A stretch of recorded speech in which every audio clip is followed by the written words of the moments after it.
Qual mão segura esse aqui?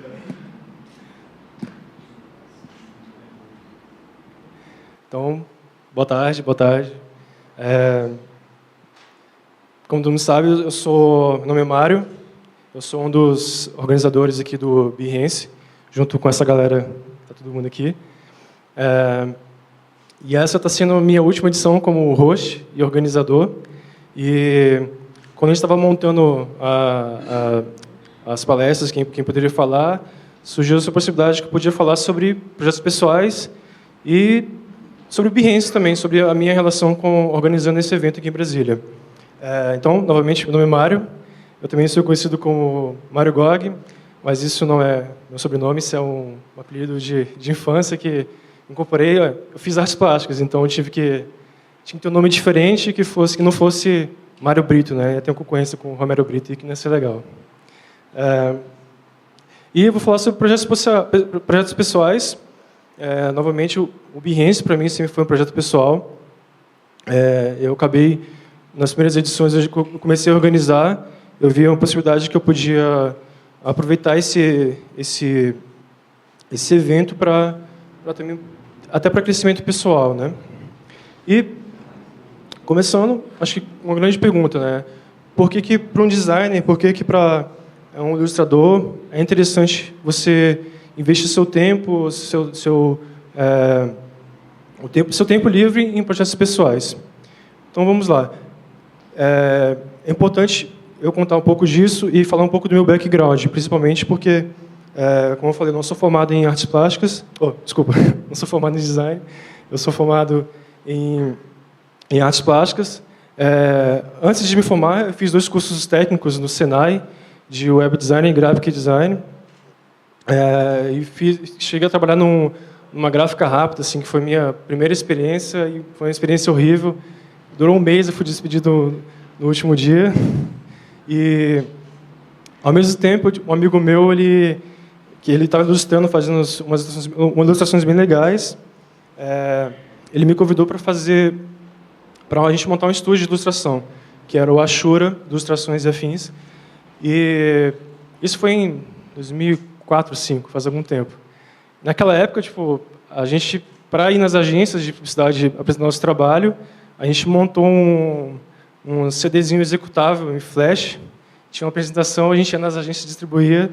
Só que teve um problema porque foi bem naquela transição, agora estava deixando de usar o Windows, indo para o Mac, e a gente com um CDzinho executável que só rodava em Windows.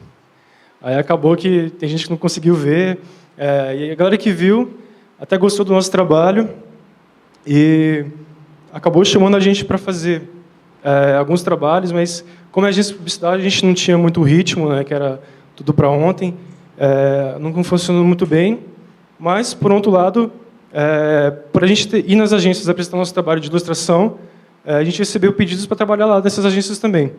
O meu amigo foi trabalhar no departamento de marketing de uma agência, alguma coisa do governo, e eu fui fazer um estágio na agência.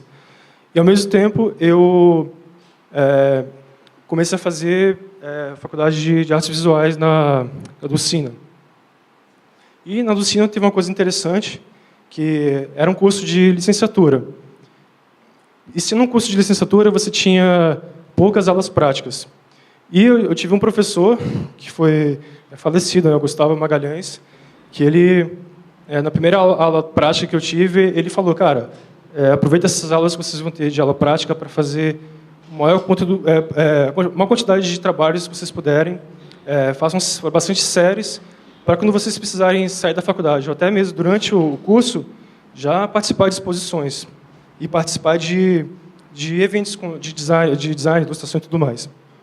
E eu comecei a produzir bastante coisa. Meu trabalho não era nada muito grande, né, nem era muito pintura, eram trabalhos com um desenho mesmo, pequenos, formato A4. E eu tinha uma rotina, na época, que era... eu desenhava, escaneava e colocava no Flickr. Todo mundo conhece o Flickr, né? Então, naquela época, eu acho que o Behance não existia. Então, o Flickr era o espaço onde todos os designers, ilustradores, diretores de arte, toda essa galera se encontrava. E eu comecei a postar bastante coisas no Flickr, e daí eu recebi o primeiro pedido de fazer... recebi um convite para ilustrar para a revista Super Interessante. com esses trabalhos de arte que eu estava produzindo. E, ao mesmo tempo, como eu trabalhava em agência de publicidade, às vezes eu precisava fazer ilustração para algum cliente específico e eu não podia utilizar o estilo que eu fazia no trabalho de arte, que era com colagem, café, enfim, trabalho que eu até pisava, cuspia, enfim. E eu comecei a aprender, tive que aprender a usar outras ferramentas, né? Principalmente fazer ilustrações vetoriais, esse tipo de coisa. E seguindo a mesma rotina. Eu fazia o trabalho em casa, escaneava, digital, fazia o trabalho e já colocava no Flickr. E tinha essa rotina sempre. E eu comecei a receber mais pedidos, né? Teve a revista Marie Claire, teve a revista Capricho, eu comecei a fazer trabalhos bem diversos para várias revistas e para a publicidade também.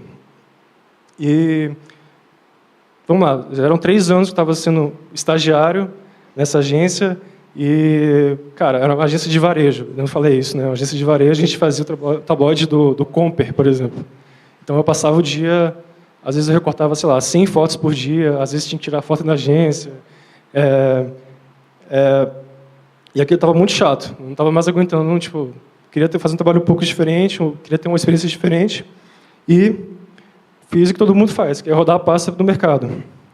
Só que eu não entendia muito bem de portfólio, então os trabalhos que eu fazia com aquela pegada meio varejo, que não eram legais, eu coloquei no portfólio e mandava para as agências e comecei a receber uns feedbacks bem, pô, o trabalho não está legal, cara, que trabalho é esse aqui? Está muito poluído, muito sujo, muito, sei lá, não está legal, enfim.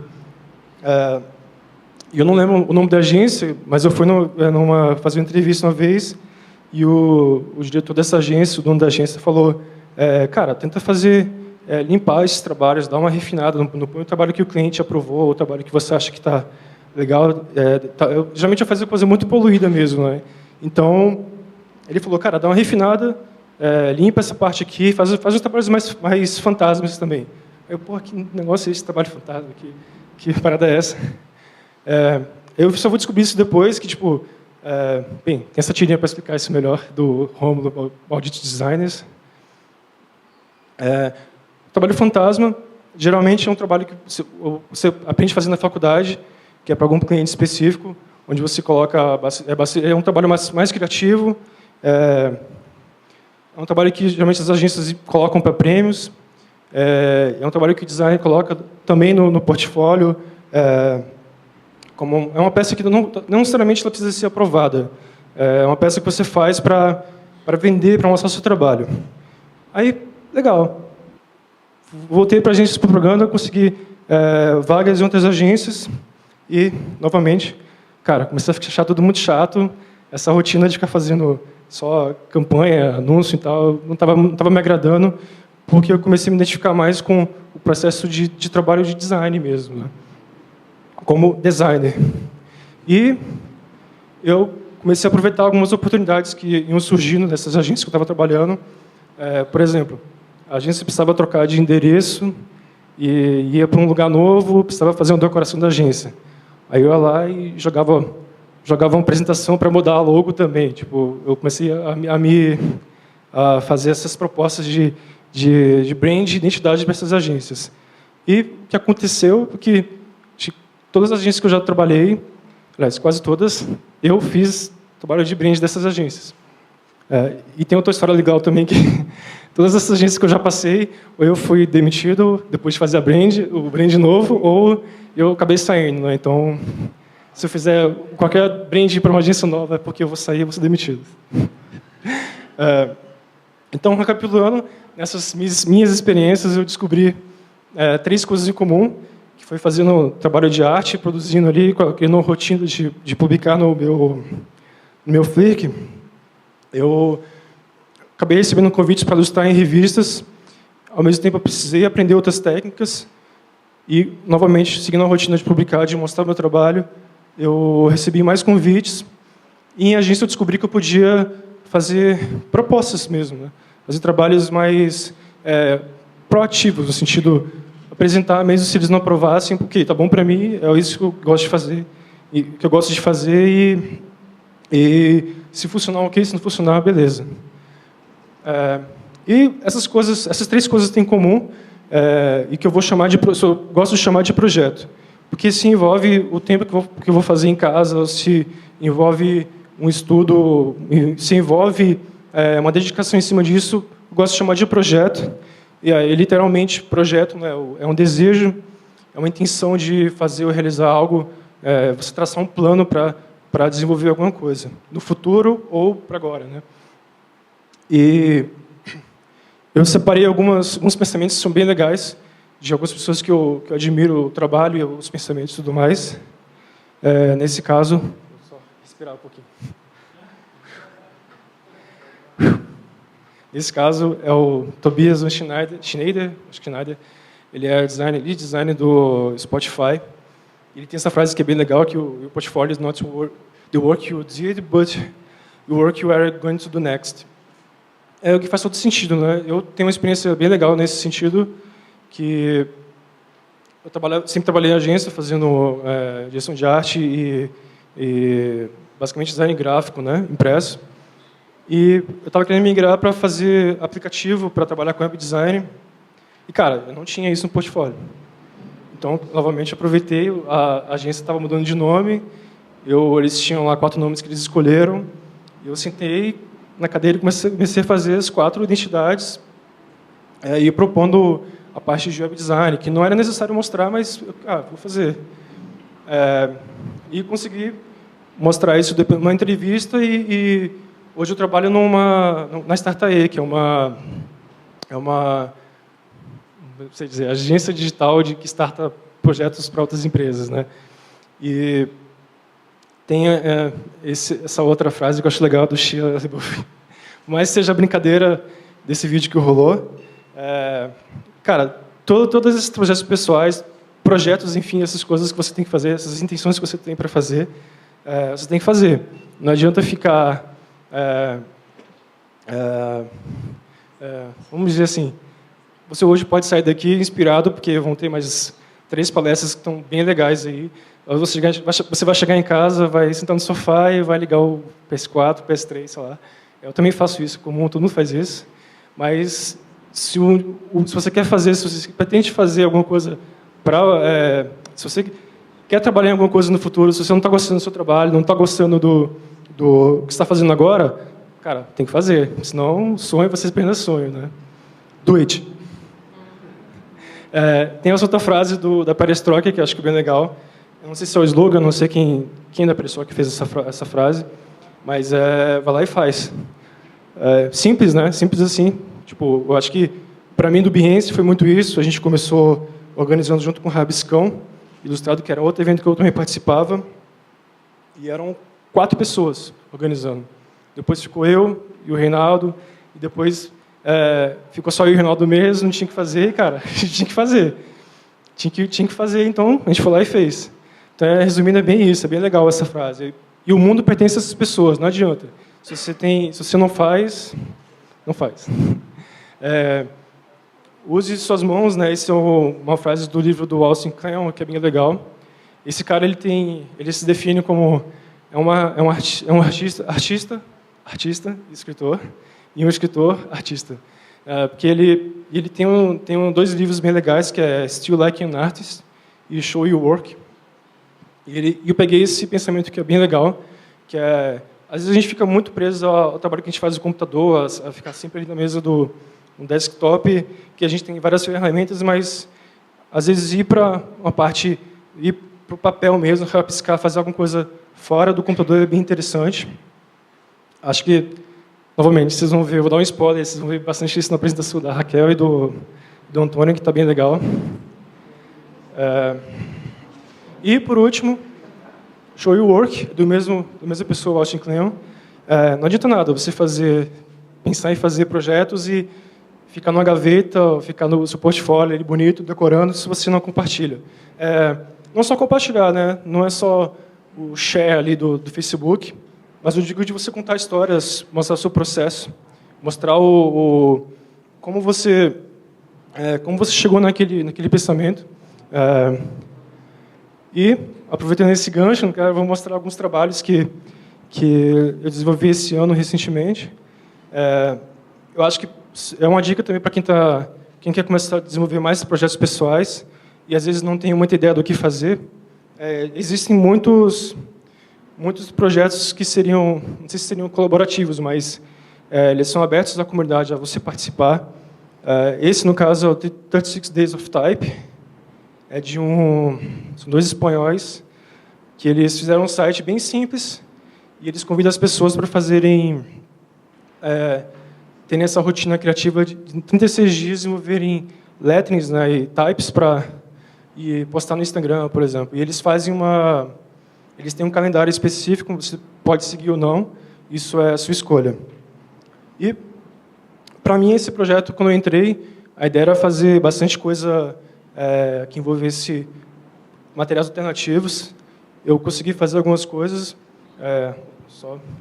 Esse aqui, por exemplo, eu fiz com açúcar, por exemplo, tipo, material bem inusual. Esse, por exemplo, foi com farinha de trigo.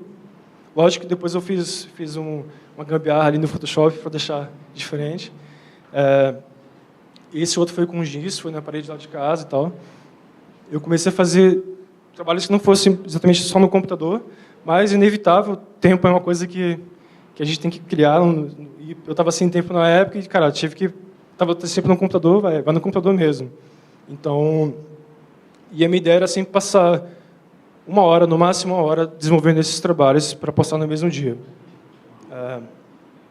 Um outro projeto legal também que eu revisitei esse ano eu tenho outro projeto pessoal, que são vídeos de viagem que eu faço, eu coloco no YouTube. Isso é mais para mim, eu não divulgo muito para ninguém, não.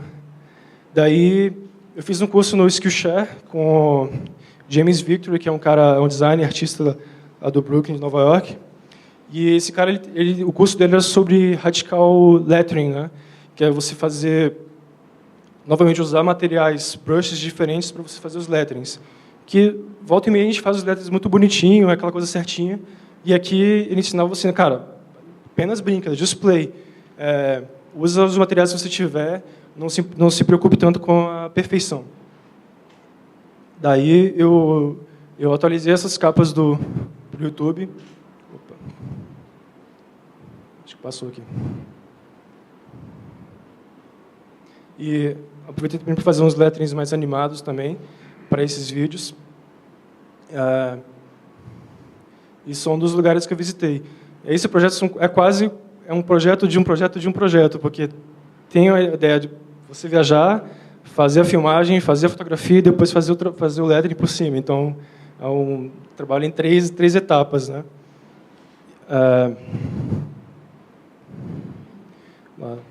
Sabe?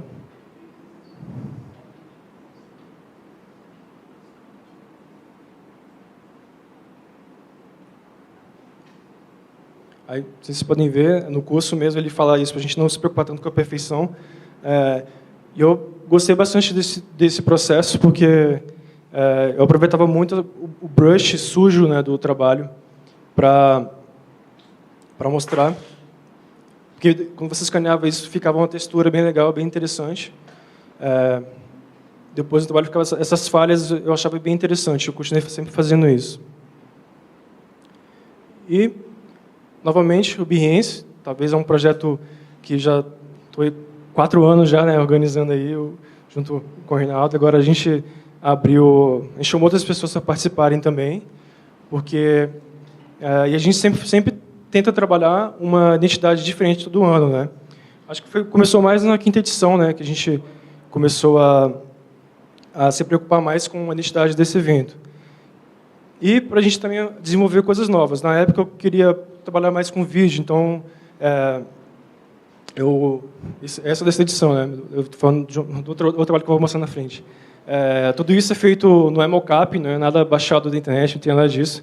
Não que eu sempre acho que eu falo muito disso, não que eu seja contra quem baixa os mockups e tal, mas se você colocar a mão na massa e fazer, mesmo se você não tiver máquina fotográfica boa, sei lá, cara, dá para fazer com um iPhone, vou mostrar isso mais na frente. Mas colocar a mão na massa mesmo é mais interessante.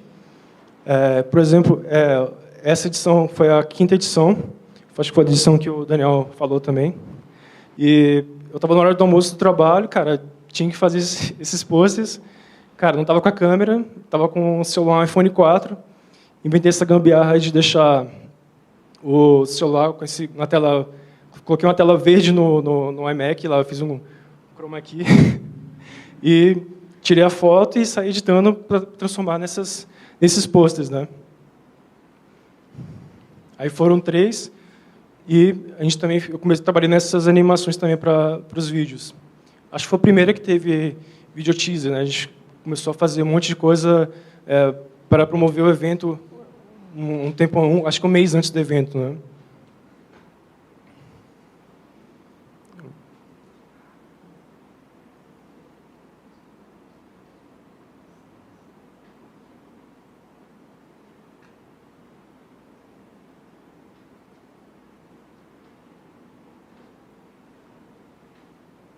Foi.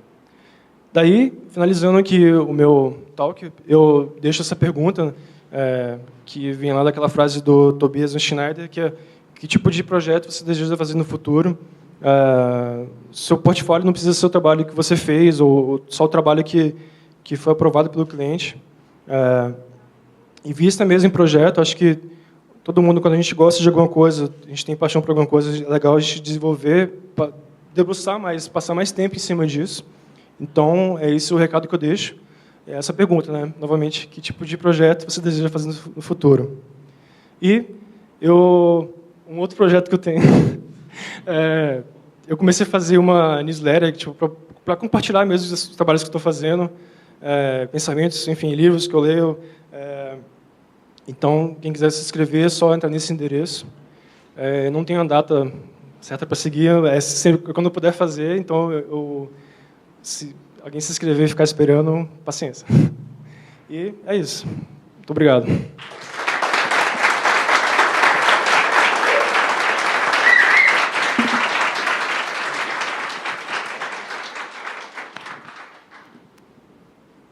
Gente, o Mário vai estar aqui no final.